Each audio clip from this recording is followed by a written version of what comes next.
प्रदेश के विधानसभा चुनाव समाप्त होने के बाद मुरादाबाद के विधानसभा 28 के प्रत्याशी हाजी यूसुफ अंसारी पर आरोप प्रत्यारोप लगाए जा रहे हैं। कांग्रेस प्रत्याशी हाजी रिजवान ने समाजवादी पार्टी के प्रत्याशी हाजी यूसुफ अंसारी पर गंभीर आरोप लगाते हुए कहा कि हाजी यूसुफ अंसारी ने बीजेपी के विधायक रितेश गुप्ता से अकेले में बात कर नोटों का सौदा किया है, तो वहीं सपा प्रत्याशी हाजी यूसुफ अंसारी ने किया पलटवार और कहा कि महानगर की जनता सब जानती है कि मैं प्रदेश स्तर की पार्टी से लड़ा हूं और 1,47,602 वोट लाया हूं और कांग्रेस प्रत्याशी हाजी रिजवान राष्ट्रीय स्तर की पार्टी से लड़े हैं और 5,000 वोट लाए हैं।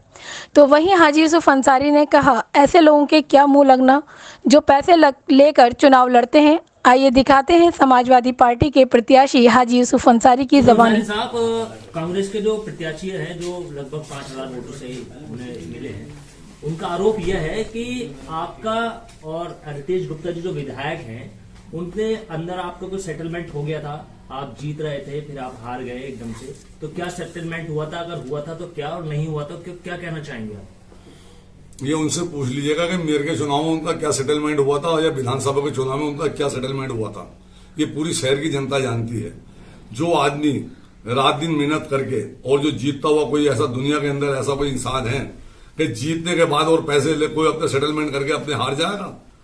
ऐसे कोई दुनिया की मिसाल है? तो उनके आरोपों का क्या आप खंडन कर रहे हैं? मैं तो उनकी समझदारी का अफसोस जाहिर कर रहा हूं कि वो कितने समझदार हैं इस बात को कहकर, और ऐसे लोगों के क्या मुंह लगना है जिनकी कोई हैसियत ही नहीं है, जो पैसे लेके चुनाव लड़ते हैं। अच्छा, एक बात वो ये कह रहे हैं कि आपने जो वोट हासिल किए हैं 1 लाख लगभग 40,000 47,000, तो ये आपने मुसलमानों को बरगरार के लिए हैं। वो ये कह रहे हैं कि आप निर्दलीय चुनाव लड़ लें, मैं भी निर्दलीय चुनाव लड़ लेंगे, देखेंगे कौन कितना पानी में है। तो उस पर क्या कहना चाहेंगे? ऐसा है, वो राष्ट्रीय पार्टी से चुनाव लड़ रहे थे जी, और मैं प्रदेश की जो प्रदेश की पार्टी है मैं उससे लड़ रहा था। तो चुनाव तो यही देख लीजिएगा, मैं एक समाजवादी पार्टी जो प्रदेश स्तर की पार्टी है और जो कांग्रेस है वो राष्ट्रीय पार्टी है, उसका ही मुकाबला देख लीजिएगा। वो 5,000 वोट लेके आए हैं और मुकाबला कर रहे हैं 1,47,602 वोट वाले से। तो उनकी तो मुझे समझदारी पे बड़ा अफसोस है। वो उनकी दुकान बंद हो चुकी है, वो इस चीज का ढंढोरा पीट रहे हैं कि आने वाले वक्त में ना उन्हें कोई बीजेपी वाला पूछेगा ना कोई और पूछेगा। तो इसलिए वो खिस्साए हुए हैं और वो अफसोस जाहिर कर रहे हैं कि अब हमारी दुकान तो बंद हो चुकी है, अभी दुकान का शटर कैसे खुले। तो ये आरोप भी तो लगाना उन्हीं का काम है। तो आरोप तो कोई भी लगा सकता है, लेकिन आरोप सिद्ध करना चाहिए। मैं तो चैलेंज के साथ कहता हूं, कोई भी बंदा आए एक आरोप सिद्ध कर दीजिएगा, मैं उसकी जिंदगी भर जूती सीधी करता रहूंगा। सर, एक आरोप और है कि उन्होंने अपने मुकदमे से बचने के लिए सेटलमेंट किया है। क्या आप पे कोई मुकदमे हैं? ये एक ऐसे जहालत का सवाल है कि अगर कोई प्रत्याशी अगर चुनाव लड़ा हो और वो ये सवाल करे तो उसकी जहालत तो सीधी उजागर हो जाती है कि क्योंकि बयान हल्फी एक जमा होता है निर्वाचन आयोग में, और वो ऑनलाइन नाइट साइट पे निर्वाचन आयोग की हर चीज पड़ी होती है। हो सकता है उन्होंने भी अपना पूरा ब्यौरा दिया होगा और मैंने भी अपना दिया है, और मुरादाबाद की एक एक व्यक्ति उस साइट से निकाल के देख ले किस पे कितने मुकदमे हैं। मेरे ऊपर कोई भी एक मुकदमा ना तो मुरादाबाद में है, ना प्रदेश में है, ना पूरे हिंदुस्तान में किसी कोने पे मेरे ऊपर कोई मुकदमा ही नहीं है। काउंटिंग रूम में भी एक काउंटिंग हुई थी, वहां भी एक रूम का हवाला दिया गया है जहां पर सेटिंग का भी बताया जाता है। हाँ, किस रूम की बात हो रही है?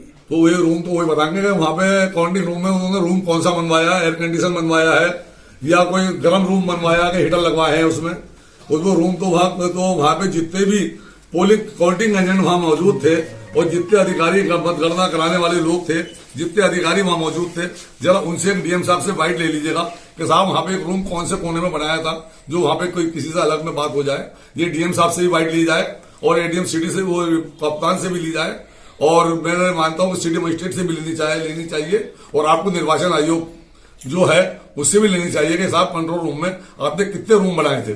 सर, एक सवाल ये है, वो कांग्रेस के प्रत्याशी आप सपा के और आपका मुकाबला बीजेपी से हुआ, तो उनको किस बात का एतराज है कि आप कोर्ट में जाएंगे नहीं जाएंगे? भाई, मैं तो कोर्ट में जा रहा हूं, बीजेपी के खिलाफ जा रहा हूं, और निर्वाचन आयोग की जो मेरे साथ अगर मैंने अपने जो पेपरों का अध्ययन कर रहा हूं उसमें कुछ कमी पाई गई है और आगे मुझे ऐसे बिंदु है मैं निकल रहा हूं, मैं बना रहा हूं कि मेरे निर्वाचन आयोग कोर्ट में जाने का मजबूती के साथ अपना पक्ष रखूं और उन कोर्ट की निगरानी में दोबारा काउंटिंग कराऊं।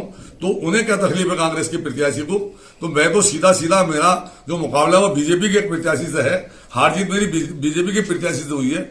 और जो सवाल आप ये कर रहे हैं कि कोर्ट में जाने का उनको क्या लाभ है या क्या नुकसान है, तो वो तो बीजेपी की भाषा बोल रहा है ना, क्योंकि वो बीजेपी के एजेंट है, उन्हें तकलीफ इस बात की है।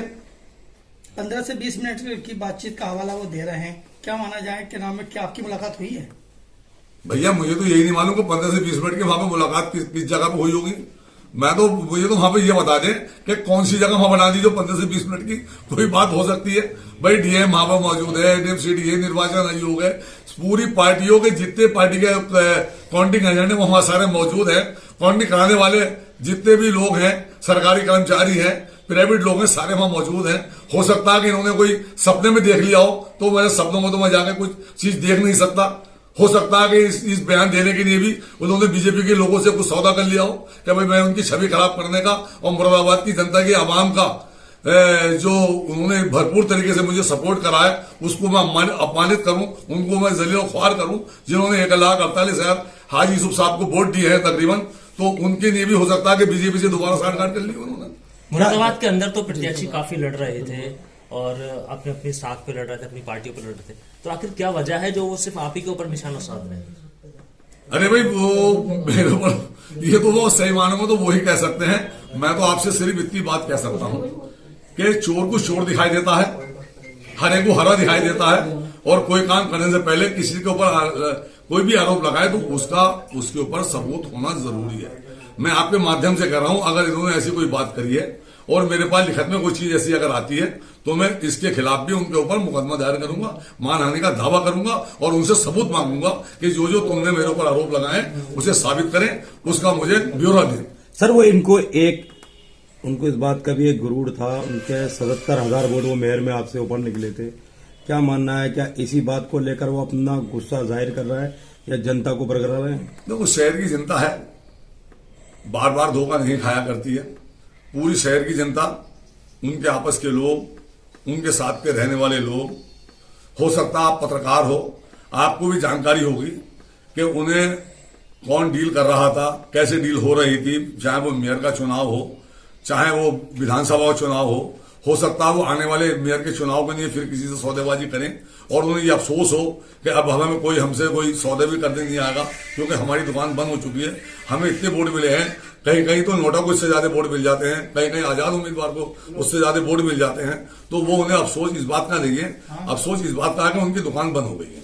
सर आपका एक सवाल था कि जनता ने मुझे चुना, उनका आपने शुक्रिया भी अदा किया और कुछ आपने ये भी कहा था कि ऐसे लोगों से सावधान रहे जो जनता को बरगला रहे। नहीं मैं ये तो वो मिसाल हो गई कि जहाँ गड्ढा हो वहां पानी भर जाता। नहीं, मैं तो एक बात मैंने किसी का नाम नहीं ले रहा था, जब भी मैंने पहले भी ये बात कही थी और मैं आज भी ये कह रहा हूं, कभी भी ऐसे लोगों से कोई भी चुनाव हो, चाहे कोई भी चुनाव लड़ रहा हो, ऐसे वोट कटवा लोगों से, ऐसे लोगों से हमेशा होशियार रहें जो अपना जमीर, अपना ईमान बेचकर कम पैसों में सस्ता करते हैं कौम का। ऐसे लोगों से हमेशा होशियार रहें। मैं आज फिर कह रहा हूं, और जहां किसी ने ऐसा करा है तो हो सकता है कि जहां गड्ढा हुआ पानी भरे, वो पुरानी मिसाल हो चुकी है। मैंने कोई किसी का नाम तो लिया नहीं है, इसमें 10 प्रत्याशी है, 10 का नाम आज शामिल होते हैं। तो अगर कोई भी काम अगर ऐसा कोई करता हो जिससे पूरी शहर की जनता उनके बहकावे में आकर, उनके बरगलाए में आने के बाद 5 साल तक हमें परेशानी और दुख तकलीफ का सामना करना पड़े, तो ऐसे लोगों से हमेशा होशियार रहना चाहिए। चाहे वो मेयर का चुनाव हो, चाहे लोकसभा का चुनाव हो, चाहे विधानसभा का चुनाव हो। मैं हर चुनाव के लिए ये बात कहना चाह रहा हूं, कोई एक चुनाव के लिए नहीं कह रहा। जैसा कि ये लोग आ जाते हैं, एजेंट बन जाते हैं, और ये जो एजेंट है भाई बीजेपी के बाद बेशुमार दौलत है, हिंदुस्तान की नहीं दुनिया की सबसे बड़ी पार्टी है। वो हर एक का काम अपने अपने एजेंट छोड़ के, उनका काम वो काम सिर्फ और सिर्फ ये है कि उन्हें चुनाव लड़ना है, दंड भेंट हर चीज तरीके से उन्हें चुनाव लड़ना होता है। कैसे आप दूसरों के वोट बांटे जाएं वो अच्छे से जानते हैं। तो मैं आज भी ये कहता हूं, मैं किसी के ऊपर आरोप नहीं लगा रहा, मैं हाथ जोड़ के पूरी शहर की जनता से मैं अपील करता हूं कि आप लोग ऐसे लोगों से हमेशा होशियार रहें जो आपके बीच वोट काटने की नीयत से आते हो और आपका नुकसान पहुंचाते हो। मैं किसी के साथ किसी का नाम नहीं ले रहा, मैं जनरल बात कह रहा हूं। कोई भी आदमी ये ना सोचे कि ये मुझे कह रहा है या उसे कह रहा है। मैं मुरादाबाद की नहीं कह रहा, मैं पूरे उत्तर प्रदेश की नहीं कह रहा हूं, पूरे हिंदुस्तान की नहीं कह रहा हूं कि कहीं भी ऐसा हो तो अपना वोट नहीं बढ़ने दें, एक तरफा वोट दें, ताकि आपको कामयाबी मिले, आपका मुस्तकबिल अच्छा हो, आपकी सरकार बने। खुदा हाफिज, धन्यवाद, सलाम अलैकुम।